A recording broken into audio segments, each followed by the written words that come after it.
Hi everyone. So today I wanted to talk about testing maps.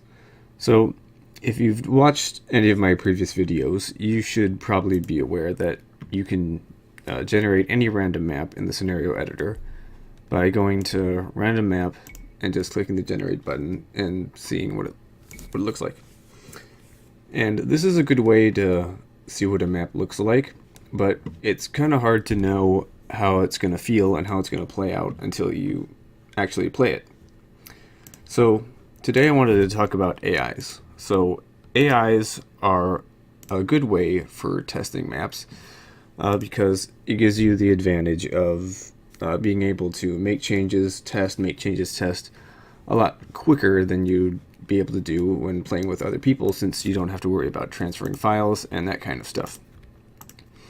So I was going to go through a few things I've learned about AIs that are useful when testing maps.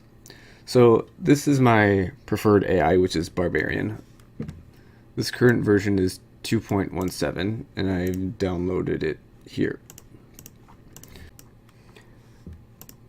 So with any AI, you can take the .ai and .per file in any folder that's associated with it and extract it to where you need it. So say for example, if you wanted to play with normal AOC, you'd paste it into the AI folder. But what I'm going to do is I'm going to go into games and I'm going to paste it into the Wallow Kingdoms mod here, which can lead to a bit of an issue because the current version 2.17 is not currently compatible with any of the new expansion content, and we can see where that gives us errors. If we go into the game here, we select Barbarian and then select one of the expansion civs, and we can go start game.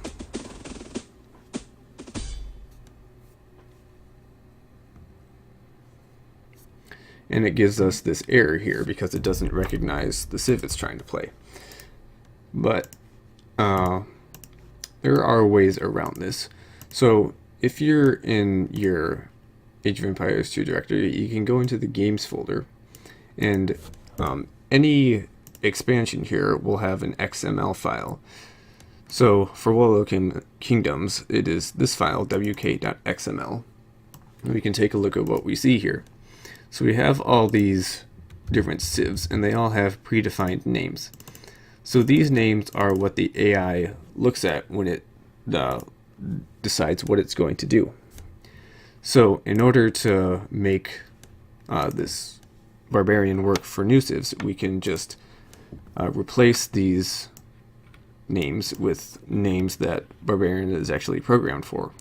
So I'm going to take this Italian and replace the Portuguese with that. I'm going to do the same similar things for all the other new civs here.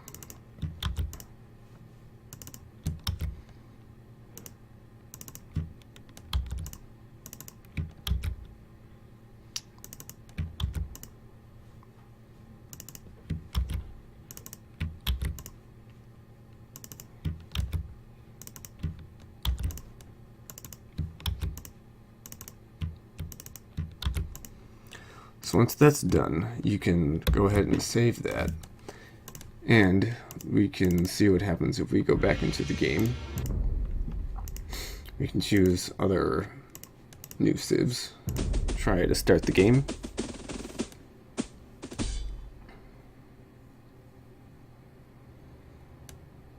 And we can see that there aren't any errors anymore. And we can see that it was able to load 2 Barbarians, which we picked in the slots, along with the Brute Force, which is the default AI that comes with the Wallow Kingdoms mod. So that's helpful to know. And one other trick I have is if you go into your AI folder, and if you want a certain AI, say Barbarian, to be the default, you can rename the .ai and .per files to random game, random game. We can go ahead and test this again and see what happens. So instead of switching the computer slot to a specific AI, we're just going to leave it as computer. We'll start the game.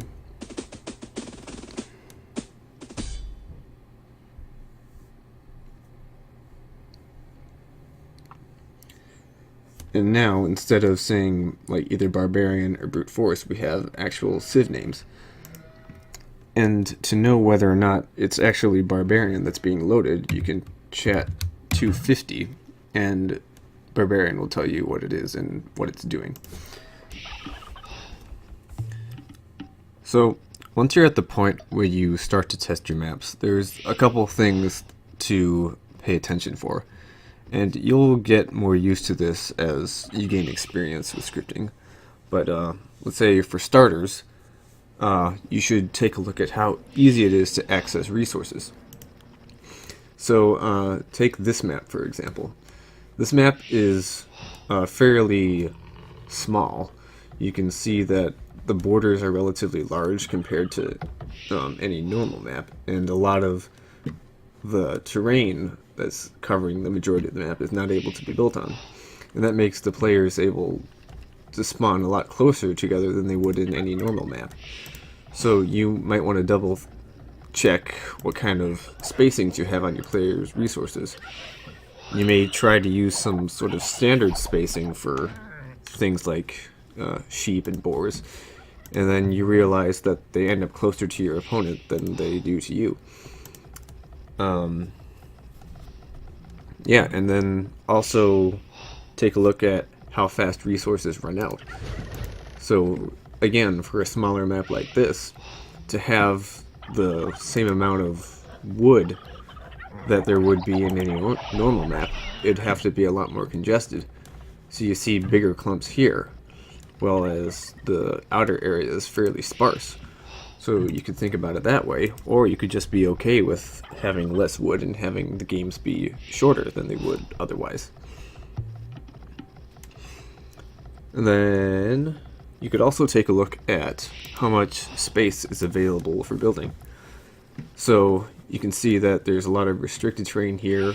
A lot of this map is not able to be built on. So when you get to late game, you may find yourself congested for space to build farms and that kind of stuff. And all of this depends on whether or not that was your intention for the map to begin with. It all depends.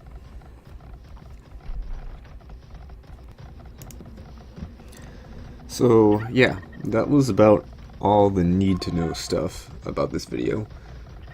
So I'm gonna stop talking now, and I'm just gonna let this game play. So again, thank you for watching, and I hope you learned something.